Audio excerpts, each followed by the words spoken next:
In the name of the loving, liberating, and life-giving God, amen.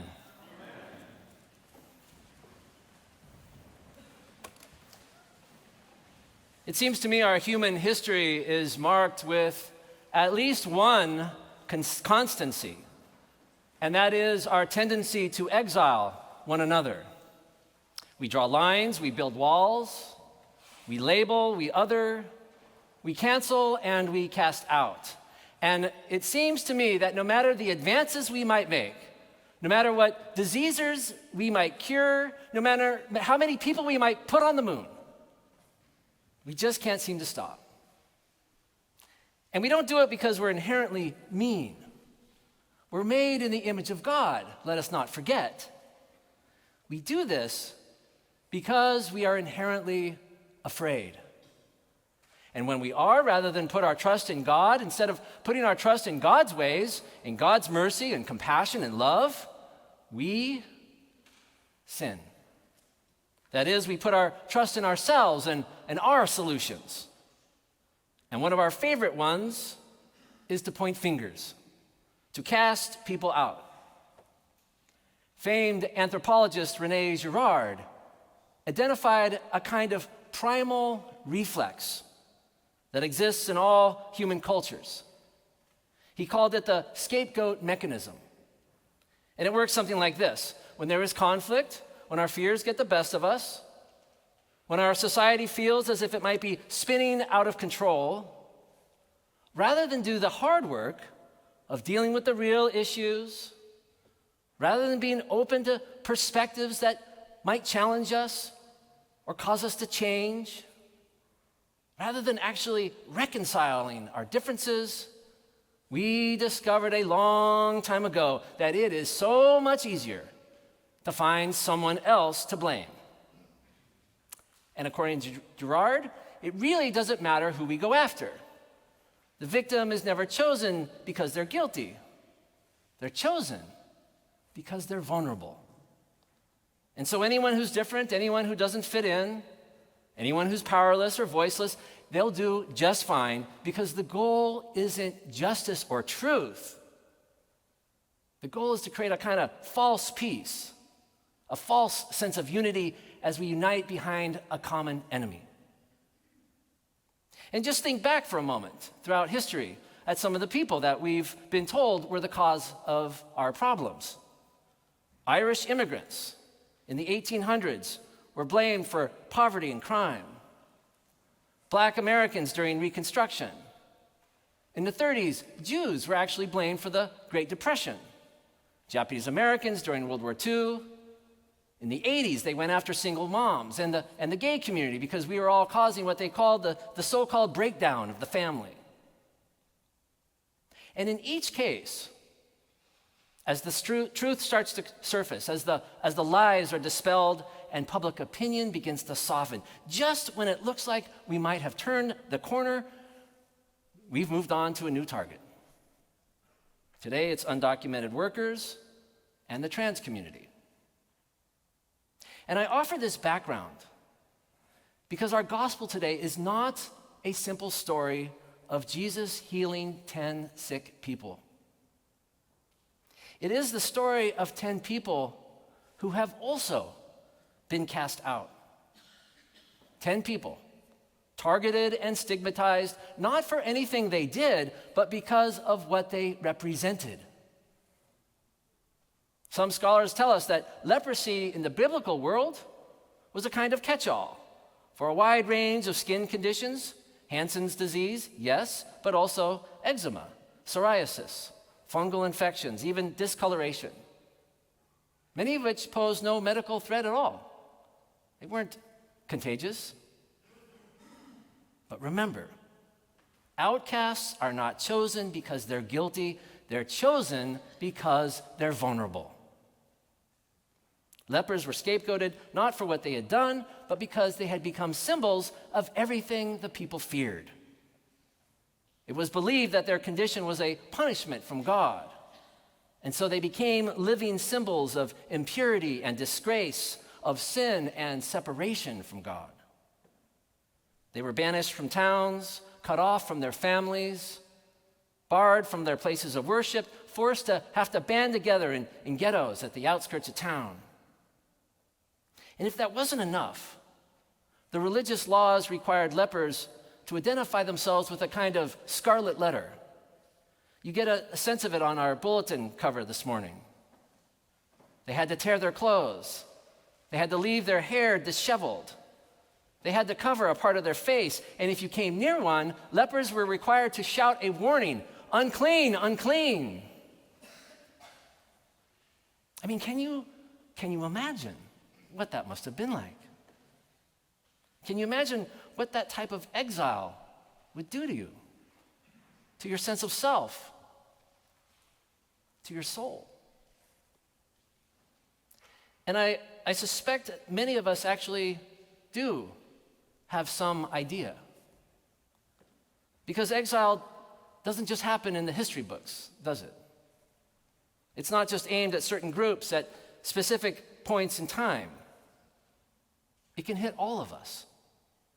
No matter how inside we think we might be, no matter how far up the ladder we think we have climbed, this hurting world knows how to hurt us and make us feel less than.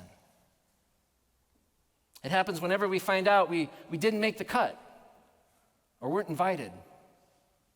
Whenever we're told, sometimes without words, and that's the worst, that we don't belong, that we don't measure up, we don't fit in. We all know that feeling, don't we? And it does erode a part of our soul in some way. It teaches us to expect rejection, to doubt our worth. And if left unchecked, it can even become internalized. We can start to believe the labels and even start to exile ourselves. We stop reaching out. We stop showing up. We stop hoping. And we start to keep our distance. We don't wear torn clothes or cry out in the streets. We've learned to carry a quiet shame in our bodies. We talked about that at a forum last Sunday. We carry it in our hearts. It shows up in our broken relationships, in our family dynamics. We whisper it in the mirror, and it just sort of seems to hang there in the air sometimes, in the silence between us. Lepers, they had to shout, "Unclean, unclean." What do we say to others? What do we whisper to ourselves? I'm too old. I'm a failure.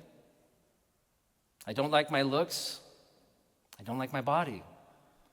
I'm too shy. I'm too different. Too broken. I think we all carry a kind of whispered exile. Oh, we put on a good face on the outside, but we all know that hollow feeling on the inside.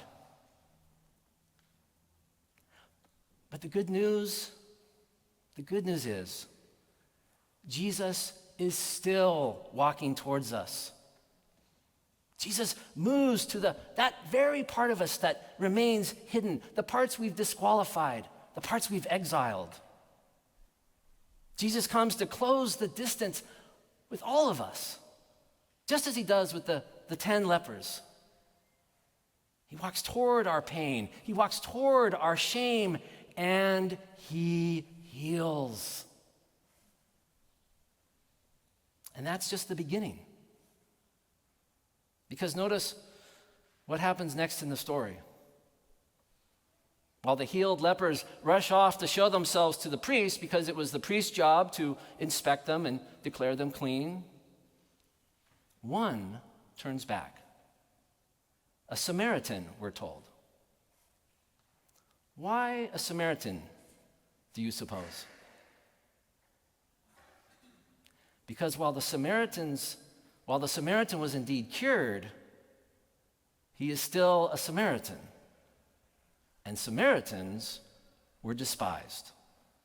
They were heretics, former Jews who long ago intermixed with non-Jews and were now ethnically suspect. They too, no longer pure. In other words, our Samaritan was cast out long before whatever skin condition he had came along. He had long known what it felt like to live at a distance, to be told he didn't belong, to be told he wasn't wanted. And so while he may be healed, he knows that will not change. And it's this realization that I suspect gives him pause. And so he doesn't rush off with the others because there's nothing for him to rush toward. And so he instead turns back, not just in gratitude, but in the realization that his true healing is not going to be physical. And it's not going to come from those who exiled him. His true healing is going to happen within, and it begins by turning back to Jesus. And that's the moment when Jesus declares, "Your faith has made you well." Not in the physical sense, but the spiritual. As in, your faith has saved you, or your faith has made you whole, as it's sometimes translated. And what of the other 9? Jesus asks. They rushed off, so focused on getting to the priest so they can be restored to the status they once had. And I have to say, I don't blame them. There are few better feelings in this life than being welcomed back after an exile like that. Anyone who has walked through those very doors after having experienced religious intolerance elsewhere, coming through those doors, it's like we're being freed. It's like we can breathe again. We can pray again and sing and feel God's love again. And so no, I don't blame them one bit for rushing off to be welcomed back. But I do wish, you just wish that one of them might have turned back. Just to make sure that they were all coming. Because if they had, they would have noticed their Samaritan brother who had lived with them, who had shared their shame, who had had their back when no one else did. They would have seen him standing alone. But instead, they seemed concerned just for themselves, overjoyed to be back in the fold, their status restored, able to take their place once more in the great scapegoat mechanism. Healed to be sure, but far from whole. Years ago at another church, I was having lunch with the president of our local integrity chapter, which was the LGBT Episcopalian group at the time. Robert was old school. He grew up in the 60s, lived through the AIDS crisis, lost more friends than he would care to count. He was an activist. He worked tirelessly for gay rights. When marriage equality had finally come to pass, we were there pinching ourselves. That something that we never thought we would see in our lifetime had finally become a reality. And so we were there having lunch, and we were going through the different events that were coming up, that were being organized, and I noticed he hadn't mentioned the Trans Awareness Day that was coming up. Are you coming, Robert? He said, you know, Chris, I got to be honest, I just don't get those people. I think they must have something wrong with them. And that's a hard thing to even say in a story. And I was stunned. And I was like, Robert, did you really just say that? I mean, you of all people, you know that it wasn't that long ago when people were saying the very same thing about you. And he says, yeah, you're right. You're right. I guess I just don't know any of them. I guess I just don't understand it. And before he could finish, he smiled as if to catch himself. And he said, say no more. I get it. I'll be there. And he was. And he went on to tell that story more than a few times. Because we all need a reminder of what that Samaritan learned as well, that none of us are free. None of us are truly free until we are all free. It's why Jesus asks the most important question in this story, perhaps the entire gospel: where are the other 9? It's a question for all of us. Even in an inclusive, blessed church like ours, even here, there are still people who wonder if they belong. There are still people who have yet dared to walk through those doors, not sure that they'll fit in.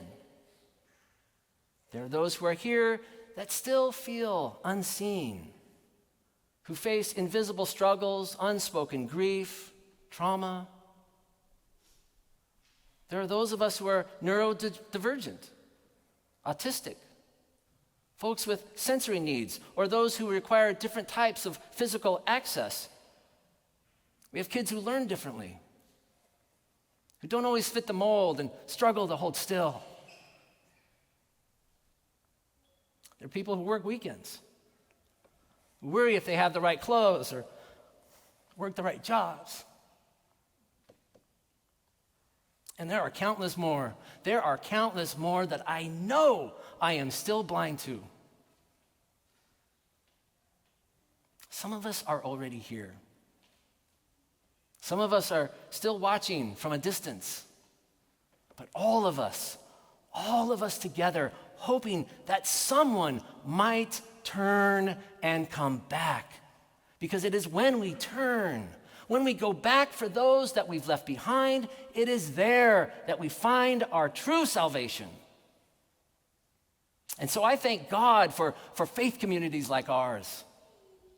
And I pray that we will always be a church that keeps pressing, keeps going forward, and never quits. A church that doesn't just stop at welcoming all, but never stops at going back, never stops at returning until all of God's children, all of them, are gathered as one, restored, healed, and made whole.